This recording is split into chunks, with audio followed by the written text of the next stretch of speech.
Okay, hold on to your hats. James Creedon's here. We're going to talk about the Oscars. We're going to talk about the artist. We're going to talk about Jean Dujardin and all that crew who won their 5 Academy Awards. And pretty impressive. are people getting jealous? So you were telling me French bashing is returning. Right, French bashing is returning.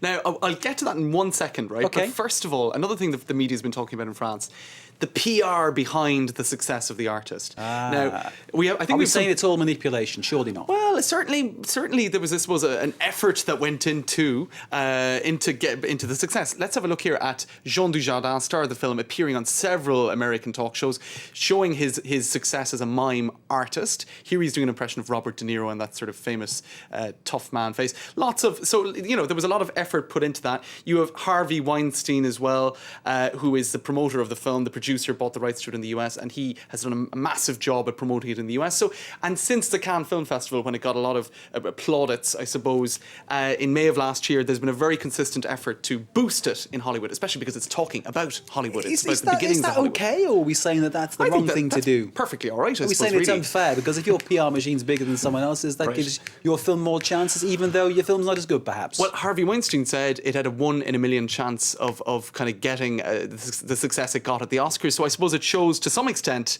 that, it's about the machine behind the movie as well. It is, but then again, the artist, the movie that beat the system. Right. Bravo! But it spoke a bit about the system too, and they liked that. Okay. Now, the other thing, French bashing. Le bashing des Français. Right.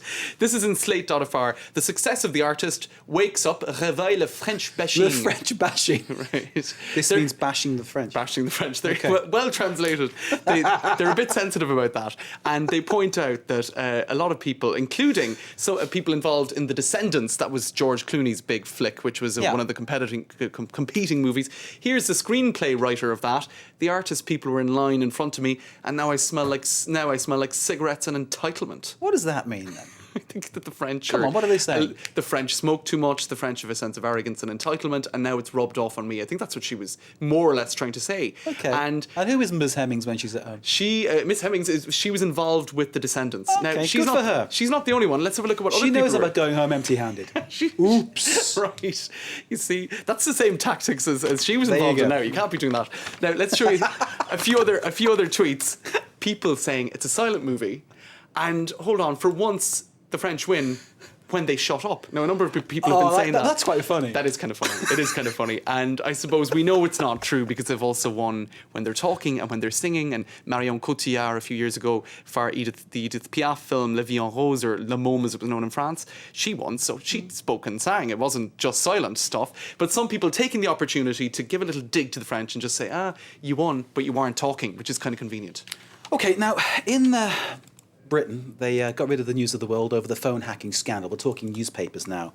But this weekend, a new paper was launched by the same stable that had the News of the World. It's called the Sunday Sun. That's right. And can we see a difference between the two titles? Not really. And indeed, the copyright for the Sun on Sunday was lodged around the same time as the News of the World was made defunct. And this is all because it was a phone hacking scandal last year at, in the News International business, and they were trying to kind of put out the fire, basically. And now, the day after the launch of the Sun on Sunday, which is the successor to the News of the World, big revelations at a parliamentary inquiry called the Leveson Inquiry. Basically, it turns out that Rebecca Brooks and Andy Coulson, two very senior people in News International, one a former aide to David Cameron, were warned as early as 2006 that phone hacking was going on in the company. Now, they've consistently denied that senior management was aware of the extent of phone hacking.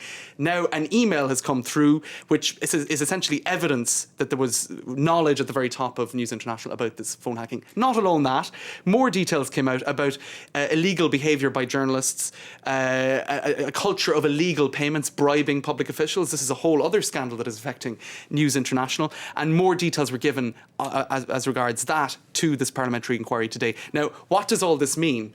Basically, Murdoch is very worried about this scandal spreading to the US, where he has much bigger, business interests. Fox News, he's got the Wall Street Journal, etc., etc. There is a piece of legislation in the US called, if I could find it, basically it's an act whereby if you've been involved, the US Foreign Corrupt Practices Act. Now, with all of these revelations that are coming out in Britain, his companies in the US could be liable for fines of hundreds of millions of dollars if there is a sort of proof that overseas operations have been involved in trickery of this sort. So Murdoch is getting kind of worried. And some are saying, could the Sun on Sunday last many more Sundays? Maybe not. Okay, James Creedon. There we go. James Creedon with Media Watch. Time now for a very short break, then we're back with more of today's news. Plus, we have sport for you and culture, something for everybody. Stay with us here in France 24.